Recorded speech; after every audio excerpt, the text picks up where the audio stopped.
Mr. Secretary, as you know, I represent San Diego, the largest military community in the country. Right now, as we are speaking, 2,500 San Diego Marines are off the coast of Iran. Many other San Diegans in uniform have gotten 48-hour deployment notices.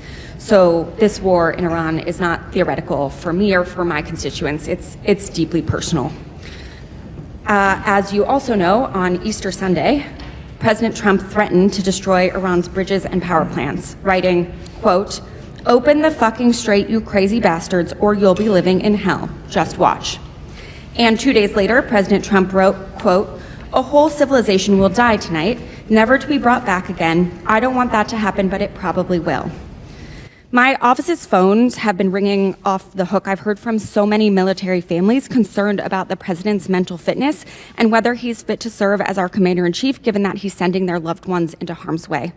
Our troops, who have shown incredible bravery and tactical proficiency, deserve to know that their leaders are focused and stable. So, Mr. Secretary, you are with the president a lot, and it pains me to even have to ask this about our president, but my constituents' lives are at stake. Do you believe that the president is mentally stable enough to be the commander-in-chief? Did you ask the same question of Joe Biden for 4 years? Mr. Secretary, Joe Biden is not the president. Mr. Trump has been president for a year and a half, and I'm asking you did right not, now. and I won't even engage with the level of disparagement that you're putting on the commander-in-chief, who indeed is.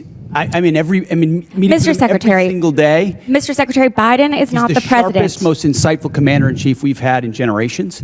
And you want to compare, you want to ask that question after you and your fellow Democrats defended Joe Biden, who could barely speak and didn't know what day of the week it was? As you know, he governed through an auto pen. You got a Secretary of Defense who went AWOL for a week. I can't be gone for 10 days, for 10 minutes. I will reclaim my time. Gentlelady's time. She's reclaimed it. So, as Mr. Jimenez said, we should be taking leaders at their word. So is there a reason that we should not be taking our leader at his word? Iran should not underestimate the will of President Trump and the United States military to achieve our mission. Okay, well, I want you to know this is not a partisan thing. In fact, many Democrats have had, many Republicans have had these same questions. Marjorie Taylor Greene said he's out of control and he's gone insane. Candace Owens said the 25th Amendment needs to be invoked. Megyn Kelly, Tucker Carlson, who you used to work with, Alex Jones, Stephanie Grisham, the list could go on.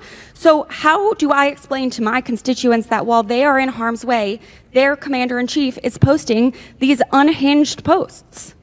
How did you explain to your constituents what happened on October 7th? Or what happened in Afghanistan? Or what happened with the debacle and the withdrawal in Afghanistan, where the troops were left? How did you explain that with Joe Biden's leadership? Mr. Secretary, how did you explain that to the Marines that didn't get medals? That we restored their medals because of that disastrous withdrawal in Afghanistan. Did you explain that to your constituents when Joe Biden was asleep at the wheel and he had an AWOL Secretary of Defense? How about this next post?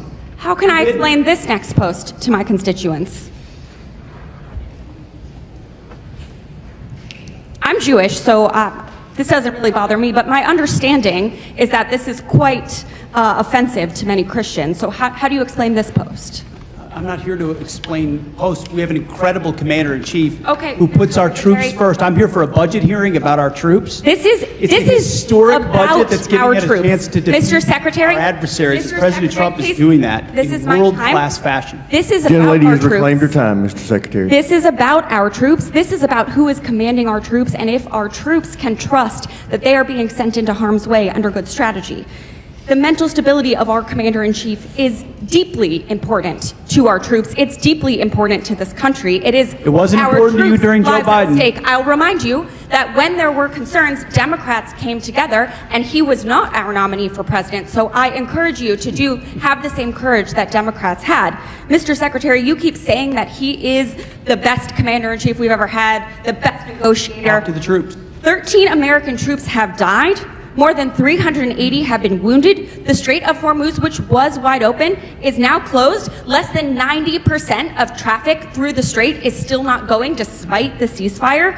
The Iranian regime is still in power. It still has nuclear material. The war is costing Americans billions of dollars. And Mr. Secretary, if you think that this is what winning looks like, then maybe we should be questioning your mental stability. Maybe you are the one responsible for this failure, and the president should think about replacing you. Mr. Chairman, I yield back.